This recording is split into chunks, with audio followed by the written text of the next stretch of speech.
This news update is brought to you by... So, I'm meeting Rico later. Gotta check in with the girls, but first, let me check my usage on the MyLime app. Now, what should I wear? Hashtag sexy. He's here.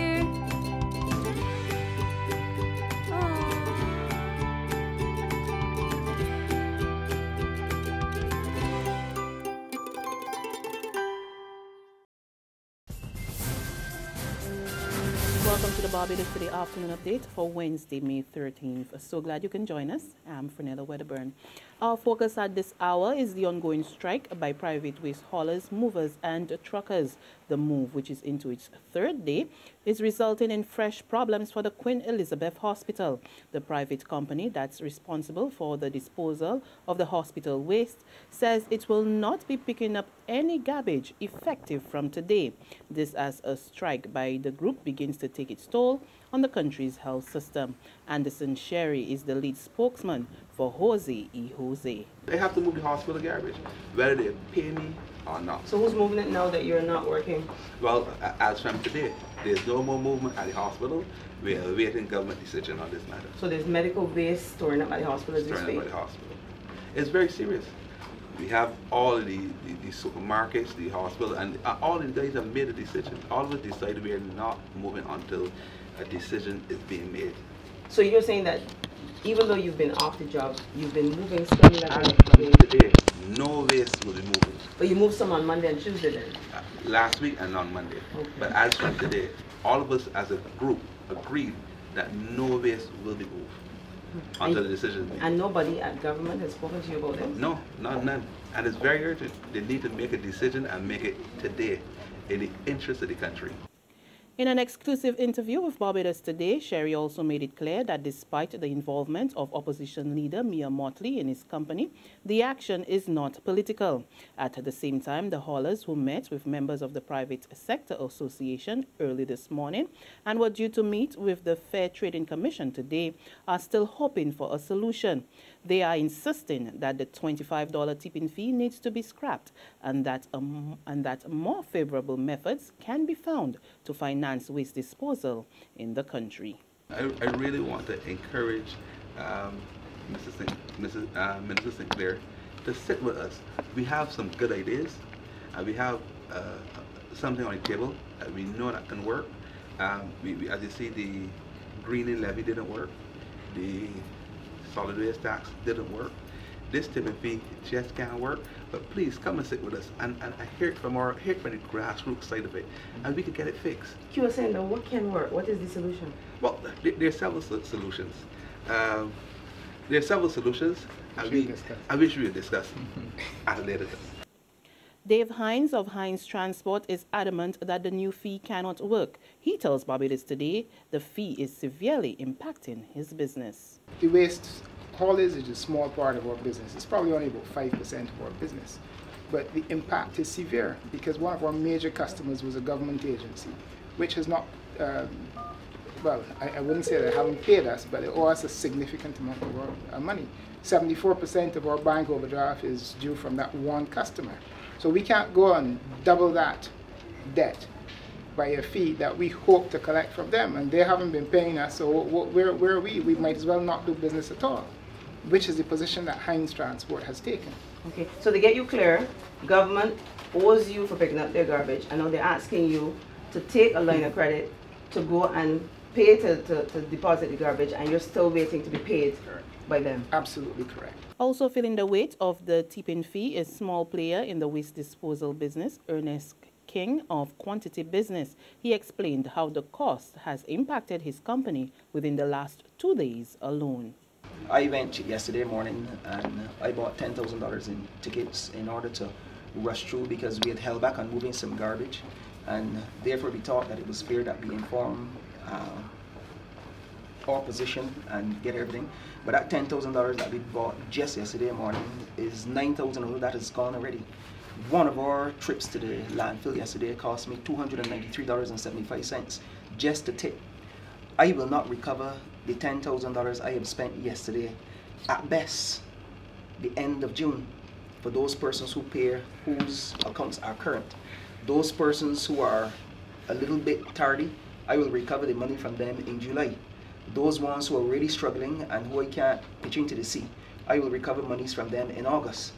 And if you add the 9,000 that I have spent in 2 days, and you then extrapolate that number into next week, into the week after that, by come the end of June, I would be owed in excess perhaps of, well, you do the numbers, you do the maths, because it all depends on who pays.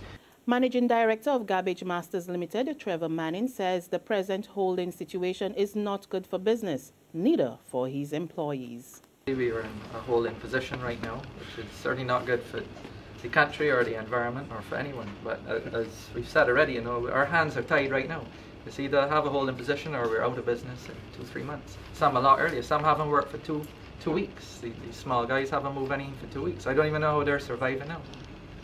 So we would really like some light shot on this. We would like to meet with the Prime Minister, or the acting Prime Minister, or, you know, the Minister of Finance, just anyone that we could sit down and see where we can go from here. But obviously it's a tax that's put in place that's just not working. I have 15 employees, so I don't want to see go home. I don't want to see myself home in 2-3 months. And that's just me. I know the 65% of the people out there that we represent are in the same position, you know, and it's going to come down to that.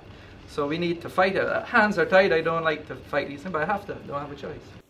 Charles Reed, a managing director of Simpson Trucking Skip Services, also sought to clear the air over the 90-day waiting period agreed to with Environment Minister Dr. Dennis Lowe. When you combine and look at the big picture, the problem is immediate.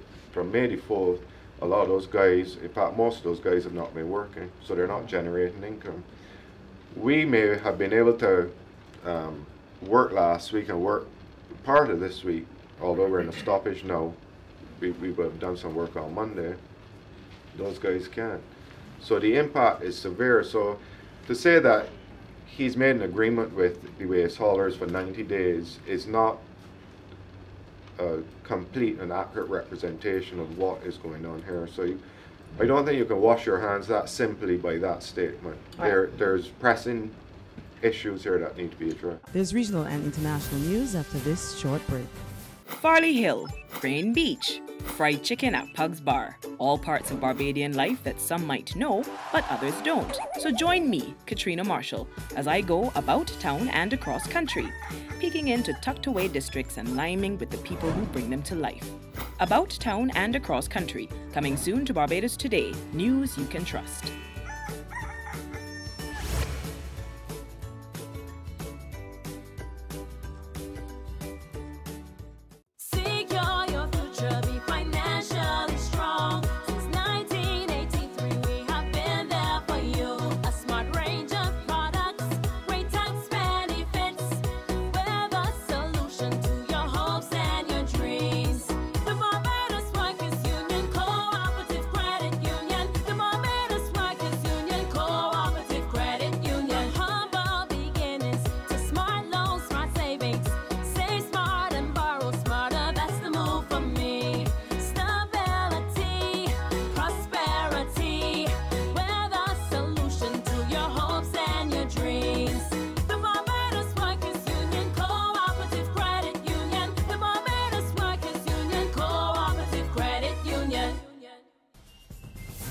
In sports now, West Indies women today defeated Sri Lanka women by 5 wickets in the opening one-day international of the 5-match series at the R. Premadasa Stadium.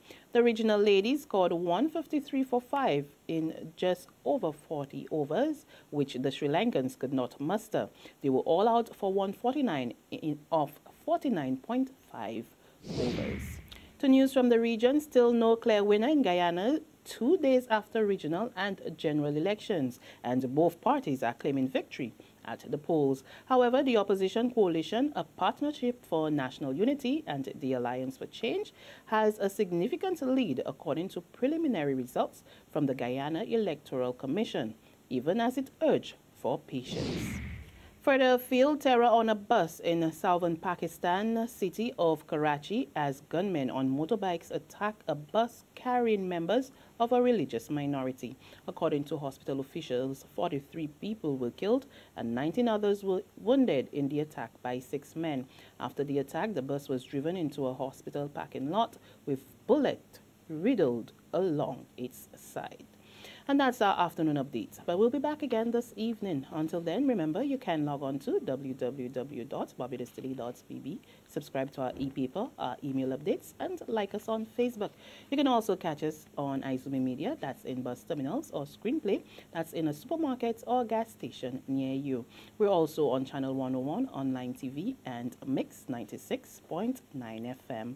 I'm Fernella Wedderburn. Good afternoon. This news update is brought to you by... So, I'm meeting Rico later. Gotta check in with the girls, but first, let me check my usage on the MyLime app. Now, what should I wear?